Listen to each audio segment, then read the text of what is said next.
तो दोस्तों नमस्कार, मैं हूं अनिल और रेसलिंग सुपर धमाल में आपका स्वागत है। तो दोस्तों WWE समरस्लैम 2025 से पहले रोमन रेंज की वापसी ने तहलका मचा दिया है। उन्होंने रो में वापसी करते ही ब्रॉन ब्रेकर और ब्रॉन्सन रीड पर हमला किया और अब WWE ने बताया है कि रोमन रेंज समरस्लैम से पहले रो के 2 एपिसोड में दिखाई देंगे। वो 21 जुलाई को ह्यूस्टन और 28 जुलाई को डेट्रॉइट में फैन से मिलने आएंगे। हालांकि विंस रूसो जैसे कुछ लोगों को उनकी वापसी पसंद नहीं आई है। दोस्तों बताते हैं उसका कारण क्या है और बहुत सारी खबरें हैं आज की इस वीडियो में, इसलिए वीडियो के अंत तक बने रहिए। और अगर आप चैनल पर नए हैं, सब्सक्राइब करने के बाद ऑल पर क्लिक करें क्योंकि ये फ्री है और यहाँ आपको हर प्रकार की रेसलिंग जगत से जुड़ी हुई तमाम जानकारी मिलती है और मिलती रहेंगी। दोस्तों आपका एक सबसे बड़ा सवाल था कि WWE कब टीवी पर वापसी करेगा, उसके बारे में मैं आपको वीडियो के एंड में बताने वाला हूं। चलिए तो दोस्तों वीडियो को शुरू करते हैं। सबसे पहले आपको बता दें कि विंस रूसो का मानना है कि रोमन रेंज की कहानी में स्पष्टता की कमी है। रोमन रेंज की वापसी से WWE में कई बदलाव आने की अब उम्मीद हो चुकी है। रोमन रेंज एक बार फिर WWE में छाने के लिए तैयार हैं। उनकी वापसी ने समरस्लैम 2025 से पहले ही माहौल गर्म कर दिया है। दोस्तों आपको बताते रोमन रेंज ने रॉ में वापसी करके सबको हैरान कर दिया। उन्होंने CM पंक के गॉन्टलेट मुकाबला जीतने के बाद ब्रॉन ब्रेकर और ब्रॉन्सन रीड पर हमला किया। इससे जो है आपको बताते उनके पुराने दुश्मनों के साथ फिर से मुकाबला होने की संभावना बढ़ गई है। WWE ने बता दिया है कि रोमन रेंज अब रॉ के अगले 2 एपिसोड में भी दिखाई देंगे। इससे फैंस को समरस्लैम से पहले उन्हें लाइव देखने का मौका मिलेगा। रोमन रेंज 21 जुलाई को ह्यूस्टन और 28 जुलाई को डेट्रॉइट में नजर आने वाले हैं। तो दोस्तों क्या है आपकी राय अपने कमेंट बॉक्स में जरूर दें। CM पंक ने समरस्लैम में गुंथर के खिलाफ वर्ल्ड हैवीवेट चैंपियनशिप में मुकाबले के लिए अपना स्पॉट फिक्स किया था और इसके बाद रोमन रेंज ने आकर ब्रॉन्सन रीड को समोन ड्रॉप दिया और ब्रॉन ब्रेकर को सुपरमैन पंच मारा। रोमन रेंज ने सोशल मीडिया पर उसके बाद भी लिखा है कि वापस आकर अच्छा लग रहा है, गुड टू बी बैक। अब पॉल हेमन ने भी सोशल मीडिया पर कुछ ऐसा ही लिखा जिससे लग रहा है कि रोमन रेंज ने कुछ गड़बड़ कर दी है। इससे दोनों के बीच तनाव और बढ़ गया है। रेसलमेनिया 41 में पॉल हेमन ने रोमन रेंज को धोखा दिया था। इससे दोनों के बीच दुश्मनी और बढ़ गई है। हालांकि सभी लोग रोमन रेंज की वापसी से खुश नहीं है। WWE के former head writer Vince Russo ने उनकी वापसी की आलोचना की है। उन्होंने कहा है कि उन्हें समझ नहीं आ रहा है कि रोमन रेंज की कहानी किस दिशा में जा रही है। दोस्तों आपको बता दें कि WWE में बदलाव तो पूरी तरह से अब तय होने वाले हैं। समरस्लैम 2025 में कुछ ही हफ्ते बचे हैं और ऐसे में रोमन रेंज की मौजूदगी में यह पता चल जाएगा कि वो इस बड़े इवेंट में क्या करने वाले हैं। चाहे वो CM पंक को निशाना बनाए, गुंथर को चुनौती दे या फिर WWE में अपना दबदबा फिर से कायम करें, ये तो तय है कि उनकी राहें आसान नहीं होगी।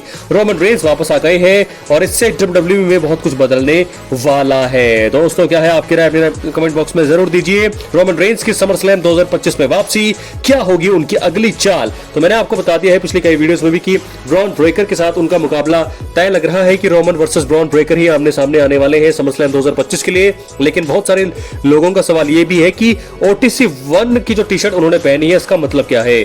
OTC 1 मतलब दोस्तों ये है कि ओरिजिनल ट्राइबल चीफ 1, यानी कि ओनली 1। और मुझे लगता है कि कोई एक और सुपरस्टार सोलो सिकोआ अपने आप को और ट्राइबल चीफ का हकदार बोलने वाले हैं क्योंकि उनका जो ग्रुप है बड़ा हो रहा है। तो मुझे लगता है कि ये ब्लड लाइन सिविल वॉर के लिए टी शर्ट इन्होंने बनाई है और मुझे लगता है कि मर्चेंडाइज सेल जो भी है OTC 1 ये blood line civil war games यानी कि सर्वाइवल सीरीज वॉर गेम्स के लिए मुझे कुछ ऐसा ही नजर आने वाला है। क्या लगता है आपको अपनी राय कमेंट बॉक्स में जरूर दें। दोस्तों सोलो सिकोआ के साथ भी वो जाने वाले हैं। मैं आपको बता दूं कि जिला फाटू भी आने वाले हैं WWE में। तो ये सारी चीजें हैं कि नई ब्लड लाइन का गठन होगा OTC 1 वर्सेस OTC 2, शायद ऐसा ही होने वाला है। और blood line civil war games के लिए जो है ये टी शर्ट मुझे लगता है कि ये जो है पहन के आए हैं रोमन रेंज, क्योंकि समरस्लैम 2025 के बाद सबसे बड़ा इवेंट है ये है blood line civil war games. वहां हो सकती है सर्वाइवर सीरीज है, तो वहां पे मुझे लगता है कि वहां की तैयारियां भी शुरू कर दी है रोमन रेंज ने। क्या लगता है आपको अपनी राय कमेंट बॉक्स में जरूर दें। बहुत ही तहलका उन्होंने मचा दिया है और जब भी वो आते हैं लोग बहुत ज्यादा खुश हो जाते हैं क्योंकि रोमन रेंज के लिए दोस्तों बहुत सारे लोग ऐसे हैं जो रोमन रेंज के लिए ही WWE को इस समय देख रहे हैं, उनको देखना चाहते हैं। पहले ऐसा क्रेज जॉन सीना के लिए हुआ करता था, लेकिन अब ये क्रेज पूरी तरह से ट्रांसफर हो गया है रोमन रेंज के लिए। रोमन रेंज जब टीवी पर आते हैं तो लोग बहुत ज्यादा उनको देखना पसंद करते हैं। दोस्तों ऐसे में मुझे ऐसा लगता है कि सेथ रॉलिंस क्योंकि इंजर्ड है तो ब्रॉन ब्रेकर और रोमन रेंज के बीच मुकाबला होगा जहां पर जीत होगी रोमन रेंज की और उसके बाद वो अपनी ब्लड लाइन के वॉर गेम्स के लिए जो है आगे बढ़ेंगे और वहां बात करेंगे, वहां पर मुझे लगता है कि अपना ध्यान केंद्रित करेंगे। तो ऐसा ही मुझे समझ आ रहा है कि क्यों OTC 1 की टी शर्ट उन्होंने पहनी है। तो इसके बाद हम बात करेंगे अगली खबर की, और जो जुड़ी है बिल गोल्डबर्ग। WWE को दिखाई उसकी औकात, अपमान का लिया बदला, हैरान कर देगा गोल्डबर्ग का यह फैसला। दोस्तों, WWE ने रेसलिंग जगत को कई बड़े सुपरस्टार्स रेसलर दिए हैं, उनमें से एक रेसलर बिल गोल्डबर्ग भी है। बिल गोल्डबर्ग ने हाल ही में रेसलिंग से संन्यास लिया है। उन्होंने अपना आखिरी मुकाबला गुंथर के खिलाफ खेला। आपको बता दें, उन्हें हार का सामना करना पड़ा। WWE ने उनके रिटायरमेंट में उनके साथ बहुत ही ज्यादा नाइंसाफी की है। उनका रिटायरमेंट मैच टीवी पर नहीं दिखाया गया। इसके अलावा उनके रिटायरमेंट भाषण को भी समय की कमी होने के कारण बीच में रोक दिया गया था। बिल गोल्डबर्ग के संन्यास के बाद हर किसी को उम्मीद थी कि उनके बेटे गेज गोल्डबर्ग की WWE में एंट्री होगी, लेकिन अब एक बड़ा अपडेट सामने आ रहा है। दोस्तों, बता दें, WWE ने हाल ही में दिग्गज रेसलर गोल्डबर्ग के बेटे गेज गोल्डबर्ग को एक NIL डील की पेशकश की थी, और यह डील कॉलेज के एथलीटों को उनके नाम और छवि का उपयोग करने के लिए भुगतान करने और उन्हें परफॉर्मेंस सेंटर में ट्रेनिंग करने की अनुमति देती है। हालांकि गोल्डबर्ग ने इस प्रस्ताव को यह कहते हुए ठुकरा दिया कि WWE गेज को बहुत कम पैसे दे रहा था। गोल्डबर्ग ने स्पष्ट कर दिया है कि उनके बेटे गेज का मुख्य ध्यान इस समय फुटबॉल पर है और उन्हें WWE में आने की कोई जल्दबाजी नहीं है। एक इंटरव्यू में बिल गोल्डबर्ग ने बताया कि WWE ने उनके बेटे को एक NIL डील देने की कोशिश की थी, लेकिन जैसे ही उन्हें पता चला कि WWE कितना पैसा देने की योजना बना रहा है, उन्होंने इस पर रोक लगा दी। गोल्डबर्ग का मानना था कि यह पेशकश गेज की क्षमता के अनुरूप नहीं थी। उनका कहना है कि WWE अज्ञानी होगा यदि वो गेज की रेसलिंग की क्षमता को नहीं पहचानता है।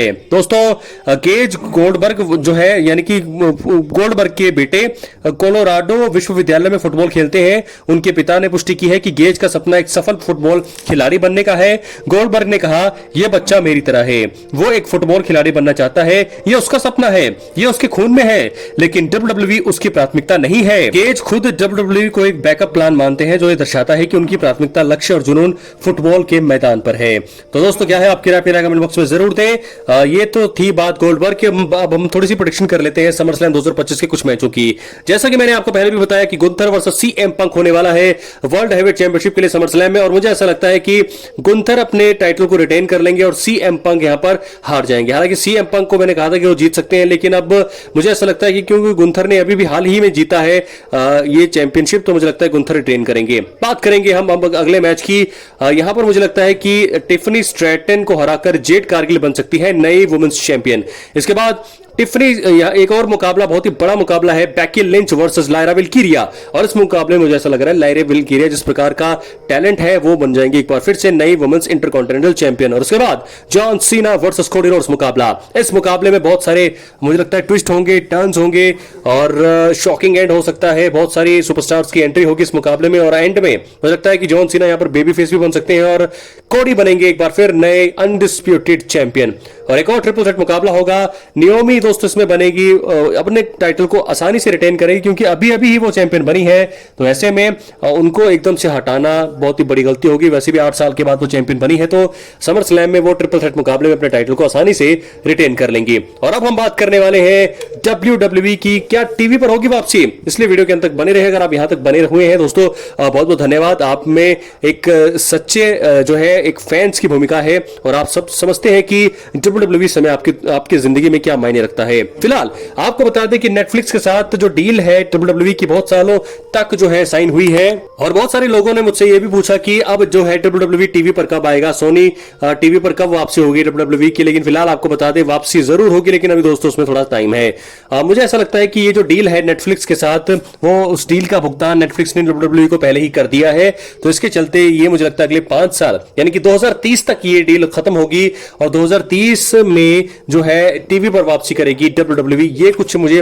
लॉन्ग टर्म की मैं अगर बात बताऊं तो ऐसा होने की संभावना है, क्योंकि अभी 2025 में ही नेटफ्लिक्स पर WWE आई है, तो ऐसे में 2030 यानी कि 2005 सालों के लिए नेटफ्लिक्स के साथ उनकी डील है, और 2030 में अगर ऐसा संभव हुआ तो जरूर जो है WWE दोबारा टीवी पर वापसी करेगी। यानी कि 5 साल अभी भी आप मान सकते हैं कि ये जो है नेटफ्लिक्स पर ही आप देख सकते हैं WWE को। हालांकि ये चेंज भी हो सकता है अगर कुछ चीजें लगे WWE को कि नेटफ्लिक्स के साथ ठीक नहीं है, तो मुझे लगता है कि बीच में भी जल्दी जो हम इसको टीवी पर देख सकते हैं। लेकिन जो भी अपडेट होगी मैं आपको जल्दी बताऊंगा। लेकिन फिलहाल रोमन रेंस और WWE टीवी पर कब, ये बड़ी खबरें थी। क्या है आपकी राय जरूर दें। बहुत बहुत धन्यवाद।